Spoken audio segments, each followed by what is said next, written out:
Hello everyone. So there is a Russian warship off the coast of Ireland, the west coast of Ireland, just off the coast of Mayo at the moment. It's supposedly travelling towards Cuba, but the Russian ship, along with the Russian government, uh, doesn't wish to tell the Irish authorities where it's going or what's it doing in Irish territorial waters, because it's pretty much off the coast of our territorial waters. It pretty much is in our territorial waters too, our sovereign independent territorial waters. And it's a neutral country too. It probably shouldn't be warships dotting about the place, especially because again it has no business in Irish waters.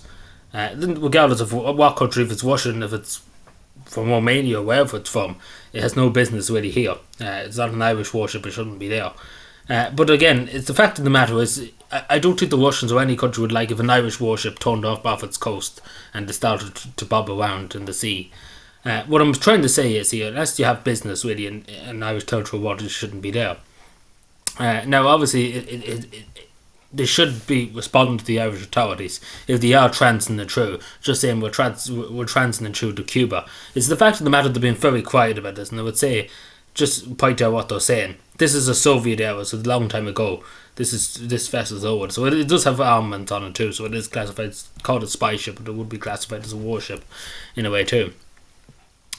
Um, it would classify as a warship, but it's effective for spying and different things. But it's not good enough that they're not responding to the Irish Navy or the Irish authorities. As it says here, the Russian warship acknowledged it received the communication because the Irish Navy wanted to know what's its business here popping around the Irish coast. And it refused to communicate further. So pretty much it acknowledged that it received what the Irish Navy was saying in terms of state their business, what they're doing here. So it's believed the transport into Cuba. That's what it's believed. But again, it's anybody's guess why they wouldn't respond. Just saying, oh, it's nothing to worry about. Tell the Irish authorities not to worry. We'll be gone in a few days. We'll be out of your way in a few days' time. Or we're just transiting through to Cuba. It's the fact of the matter they wouldn't acknowledge that. If I was a ship captain, regardless of what country it would be, you would tell the authorities, yeah, don't worry, we'll be gone in a day or two. We're just transiting through. And the Irish authorities would be like, fair enough. But it's the fact that they wouldn't acknowledge what they're doing, or why they acknowledge they received the communication. At least they've done that. But it's the fact of the matter they wouldn't say where they're going and what they're doing. Because again, it's our waters. It'd be different. It's the same if an Irish warship went off to Russia, off St. Petersburg, and just started bobbing around there. I'm sure the Russian government would like to know why there's an Irish warship off the coast of the Russian Federation. I'm sure they would want to know that. Any country, the same way we went off to Norway in the morning. The Irish Navy decided to go on a safari off to Norway and started bobbing around in Norway's oceans. I'm sure the Norwegian government would be saying to the Irish government, what the fuck is going on here? Or if we went off to any other country, take for example the Netherlands, we were just off the coast of the Netherlands, I'm sure they would want to know why an Irish warship was just bobbing around off the coast of the inlands. I'm sure any country would want to know why a naval ship of another country is in their territorial waters, especially Ireland being a neutral country. There shouldn't really be any warships apart from Irish warships. Whatever about the United Kingdom, because obviously the two countries are pretty much nearly on top of each other. Obviously they would have to transit through. That's understandable for the United Kingdom. That's the only other country that should have warships anywhere near Irish territorial waters, but obviously with permission of the Irish authorities, of course. But then it comes to this. So this is the new airco. That got two of these. It's a surveillance aircraft. We would pretty much call them maritime patrol aircraft. They have loads of high-tech cameras to see stuff. And pretty much they spent 40% of the last year sitting in Spain for €230 million we spent to buy it. And it pretty much sat in Spain undergoing maintenance. What that means is we couldn't maintain it here.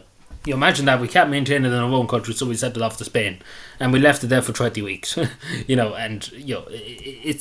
insane. And I wouldn't want to see the price of what we had to pay, because obviously if that plane was in storage, obviously it didn't take 20 weeks to complete the maintenance and stuff. It doesn't take that long, but it's probably because they didn't have the manpower to fly it home, because there's a huge problem in the Air Corps along with the Naval Service too, in terms of manpower sustainability, in terms of crew, etc., etc. So it's quite bad that half the year pretty much last year that this plane was just pretty much in a hangar doing nothing. It's not good enough. It really isn't good enough, especially because we bought it for such a price. And it isn't high tech. In fairness, it is a high tech aircraft. We should be making use of it. But again, logic doesn't prevail in this country. But it's insane. It's ludicrous, if you ask me. That this is the state of the Irish defence forces, the Irish state, in terms of its defence. Now, again, I would say the same if any warship was off our coast. There shouldn't be any. Again, the only country that should possibly have warships because they're so close is the United Kingdom, but obviously with the permission of the Irish authorities.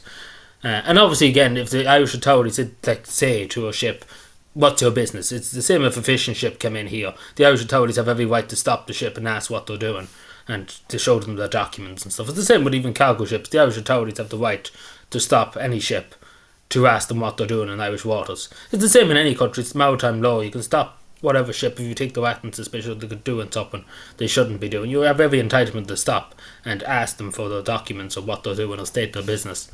Yeah, because again, it's your waters, it's your territory. It's different if it's an international ocean, like if it's in the middle of nowhere in the Atlantic Ocean. No, the Irish government have no authorities. The Irish Navy has no authority to stop a ship in the middle of the Atlantic. But if it's off the coast of Ireland, just off the coast, our territorial waters, we have every right to stop a ship and ask them what they're doing and state their business. But that's what I say. But we need to get serious in terms of because there's so many underground cables in the Atlantic Ocean just off the coast of the Aran Islands and other parts of Ireland that are unsecure. Because again, there's only one ship in the whole country out, and that's this ship, the LA Samuel Beckett, that's out, and that's the rest of the country. There's no ship patrolling the waters of Ireland, and it's not good enough. Because again, this is the biggest weakness of the Irish state at the moment, is underground sea cables. They're very critical to the internet, to other services, and and even though majority of the traffic passes through Ireland, it's true, to the European Union, from Ireland to the rest of the European Union, from the United States, from Canada, the first country comes through Ireland, and the Irish government won't invest in a naval service. They won't pay. Well, first of all, they are investing, but they won't pay people to man the ships. There's no buying new ships and not having anybody to go on them. It's kind of defeats the point of having a navy when you can't man the ships. It's different having it there for show and tell, but in reality, unless you have people on the ships, it's not going to move. But that's the only problem with the Irish Navy. It's not the fact that we have a few new ships. There's no men to put on them, but so they're just pretty much there to gather dust. But it's insane. But it is insane. And I would say, hopefully they do communicate with the Irish authorities. It's just the fact of the matter, they should communicate.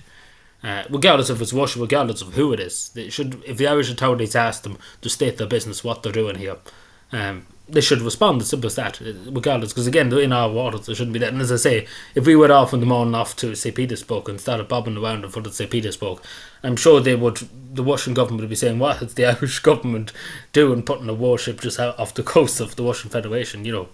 They'd be saying, "Why is this?" They'd be demanding answers, I'm sure.